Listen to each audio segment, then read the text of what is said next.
We will start off with Lila Bromberg from Testudo Times today. Hey, Coach. How are you? Good, Lila. How you doing? Good. So, when Maryland switched over from ACC to Big Ten, there's kind of, discussion of what rivalry would form. And in recent years, you guys have had a lot of really competitive matchups with Illinois. Just kind of, how have you seen kind of that, like kind of mini rivalry form, and especially with just kind of like Illinois evolving the way they have in recent years? Yeah, I don't know. I've been in rivalries. I don't know if it is or not. I know we play great games against each other. Going back to the Garden when they beat us, and then last year was two terrific games. I think when two good teams play each other at a high level, it kind of seems like a rivalry. So obviously they're much further along this year than we are, but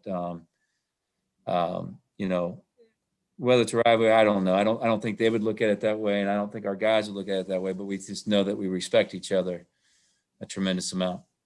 And you mentioned after last game that this team was kind of lacking a low post presence. How do you kind of adapt the offense to that, especially going against someone like Kofi Coburn? Yeah, so let's be clear, because I think the question was to me is like, you think about playing Scholl for low post scoring, and I said, well, that wasn't the answer because that's not his game. Low post scoring is not his game. So I just want to be clear on that, because I know how things get twisted. And I'm not blaming anybody on this call, but I know how things in the internet and things get going. So no, we're getting better offensively, guys. We just turned the ball over way too much the other night. We had a lot of good looks. We probably shot 5 bad shots, which is too many. And one was right after a timeout. And so, we just got to keep figuring it out, keep getting better, make guys better. But we feel like that's heading in the right direction, and we're getting good looks. We had a lot of really good looks the other night that we didn't make. We had some good looks that we did make. It was just the turnovers that killed us. But now we're a different team than with Bruno here and then with, Sticks here. We're different. And but I think we're getting closer to how we have to play to be successful. Emily Giambovo, Washington Post. Hey, Mark. With James Graham, I know he mainly just played at the end, but even with Daryl back, how do you balance just kind of maybe trying to get him acclimated, but also A, always trying to win, and B, not putting him in a situation that's overwhelming to him? Yeah, and that's what I've really tried to do. And I went into the Iowa games like, okay, he's not ready to play for us to play at a high level because he just doesn't know enough yet. But when the game was out of hand and they stayed zone, I got him. I think he played the last 7-8 minutes, something like that. So it was good for him. And because of that, he was much better in practice today, much further along. You can see it coming. But no, it's about trying to win games, and he knows that, and he knows defensively and all that. But you know what? He was a really good defensive rebounder in that game the other night. Got some rebounds above the rim and kind of stuck out a little bit to me. So he's a really good shooter that's not shooting the ball great yet because he's just kind of lost out there. But he was better today than he was in the game. He was better in the Iowa game than he was at practice before. So I talked to him on the phone. I think it'll be mid-1st of February, mid-February before he really feels comfortable and can, help us with meaningful minutes. And then one more, the other freshman, Marcus, playing late and playing pretty well. I mean, how do you assess that when it is after the game's out of hand? Like, do you take positives from what he did? Well, he wasn't shy shooting the ball, so you like that. You like guys that can make shots. So helped his confidence. He played with confidence. He's got to, it's about defense, and it's about understanding where he's supposed to be all the time, offensively and defensively. So that's really what's held him back. But we've locked him into the 2 position, no more point guard. And I think that's going to help him. And but he's a weapon. And, when we're moving the ball and we're spreading people out, he can help us do that. So, he'll get a look tomorrow. He earned it. And it's nice to see guys make shots. Wes Brown, Testudo Times. Hey, Coach.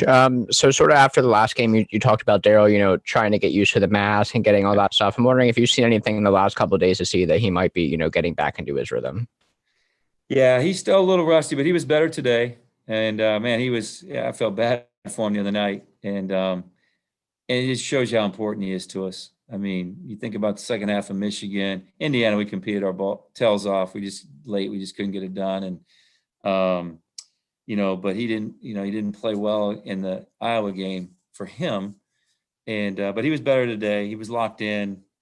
Guys practiced, and I think he's getting more used to it. I don't think he'll ever get completely used to it, but I'd like to think he's going to be a little better tomorrow night than he was against Iowa.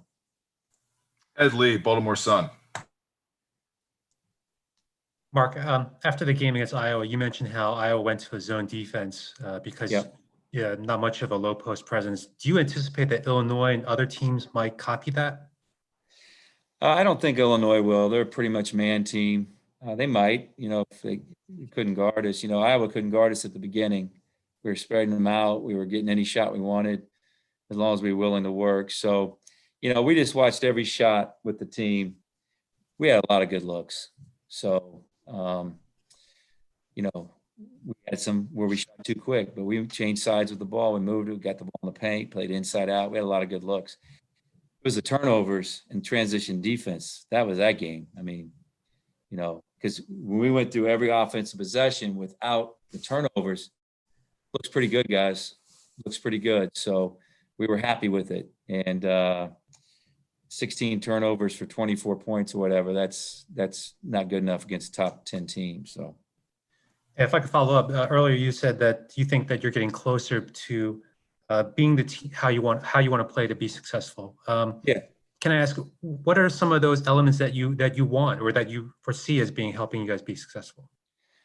Changing sides with the ball, getting paint touches, playing, not forcing things when things aren't going well, keep playing as a team. We've only done it really, we've done it a lot, but the one half we were spectacular was at Wisconsin. I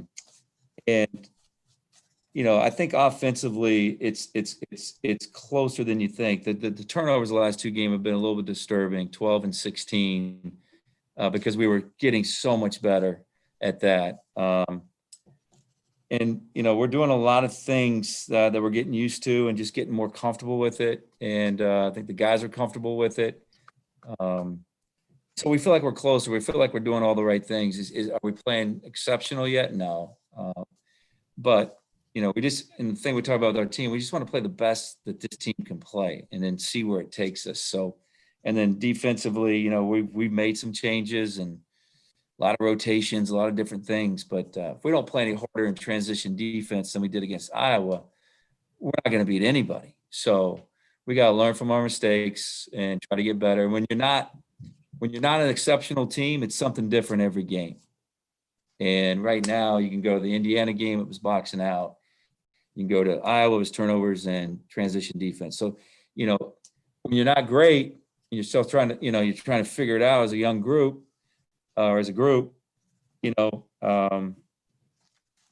it's always something different. So we'd like to get it where we're a lot more consistent in all areas.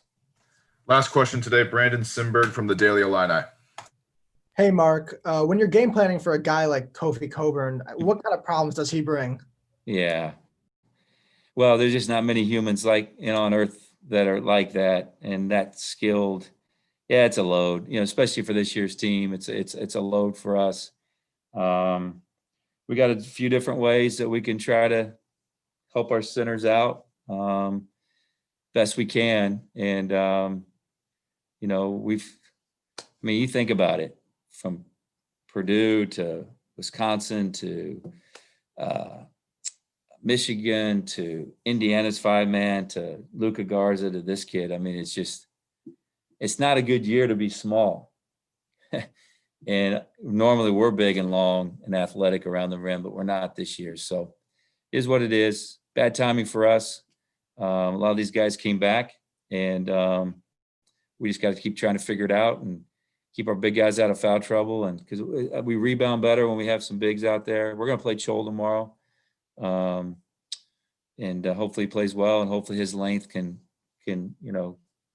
do a good job in there for us. All right, Coach. Thank you. Appreciate your time. All right, guys. Thank you.